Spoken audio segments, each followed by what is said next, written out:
السلام علیکم غامدی صاحب. پہلے تو سوال میرا یہ سورہ سجدہ آیت نمبر 7، 8 اور 9 سے ہے کہ اس انسان کی تخلیق کو اللہ تعالیٰ قرآن میں ترتیب دیتا ہے، جس میں اللہ تعالیٰ اس میں مختصر میں کہتا ہوں کہتا ہے کہ پہلے انسان کے تخلیق کو کلے سے شروع کیا، مٹی سے شروع کیا، پھر اس کی نسل کو اس کی پشت سے آگے جاری کیا، اس کے بعد اس کو شیپ دیا، پروپورشن دیا، اور پھر آگے اس میں اللہ تعالیٰ نے اپنی روح پھونکی.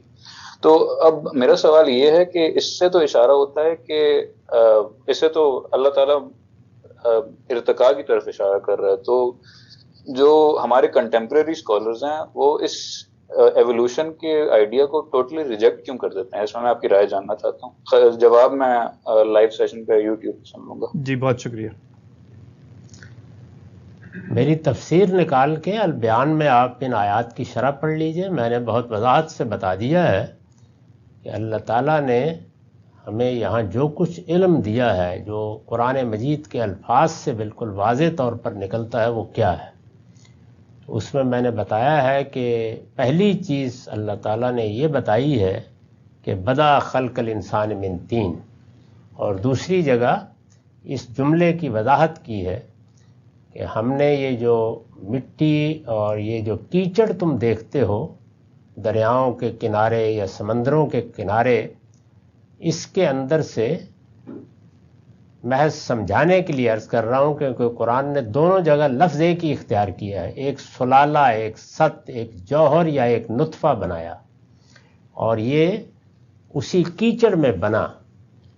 اور پھر یہ بتایا ہے کہ اس کا نتیجہ یہ نکلا کہ انسان کا قالب بن گیا، یعنی یہ جو ہمارا جسم ہے یا ہمارا حیوانی وجود ہے، زندہ حیوانی وجود بن گیا، اور اس میں یہ ہم نے صلاحیت رکھ دی. چنانچہ دوسرا جملہ یہ ہے کہ ثم جعل نسلہ من سلالۃ من ماء مہین، کہ پھر پہلی مرتبہ تو یہ ہوا، دوسری مرتبہ کی پیدائش کے لیے ہم نے اس کو تمہارے اندر ایک نطفے کی صورت میں رکھ دیا، جیسے کہ اب بچے پیدا ہوتے ہیں اور وہ ماں کے پیٹ میں پرورش پاتے ہیں. تو یہ معلوم ہو گیا کہ پہلی مرتبہ کی پرورش زمین کے پیٹ میں ہوئی، اور بالکل وہی کردار زمین نے ادا کیا جو اب ماں کے پیٹ میں اللہ تعالیٰ نے اہتمام کر رکھا ہے. لیکن اگلا جملہ یہ بتا رہا ہے کہ ابھی انسان کو شخصیت نہیں دی گئی. اس میں پھر یہ بتایا ہے کہ ابھی ثم سوا ہو، اب اس کا ہم نے تسویہ شروع کیا، یعنی انسان کو ہم نے ہر لحاظ سے درست کرنا. جیسے کہ کوئی آدمی کوئی تخلیق کرتا ہے یا عمارت بناتا ہے تو پھر اس کو پایہ تکمیل تک بھی پہنچاتا ہے اور اس کی ایک ایک چیز کو درست بھی کرتا ہے. تو یہ ہم نے کیا، اور پھر بتایا ہے کہ ہم نے اس کے اندر وہ شخصیت ڈال دی جس کو تم انسان کہتے ہو. تو یہ بات سورہ سجدہ میں اس ترتیب سے بیان ہوئی ہے. تو میرے نزدیک اس کا لازمی نتیجہ یہ ہے کہ درمیان میں بہت سی ایسی نسلیں ہونی چاہیے جن میں قالب کا تسویہ ہوا ہے.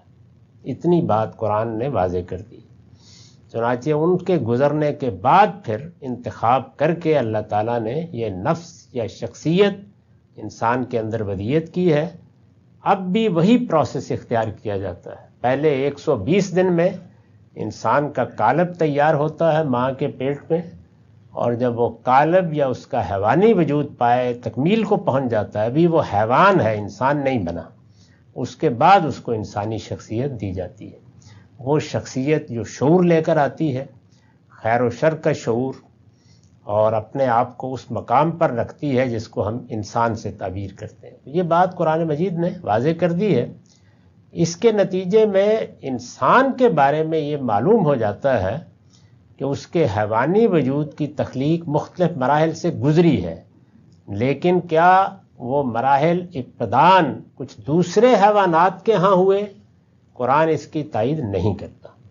تو اس لیے جو لوگ نظریہ ارتقاء کی تردید کرتے ہیں، اور میں نے بھی کی ہے، وہ اس وجہ سے کرتے ہیں. نظریہ ارتقاء کا لازمی نتیجہ یہ ہے کہ کامن انسسٹر ایک مانا جائے. تو قرآن سے یہ بات معلوم نہیں ہوتی. ٹھیک ہے سر، بہت شکریہ.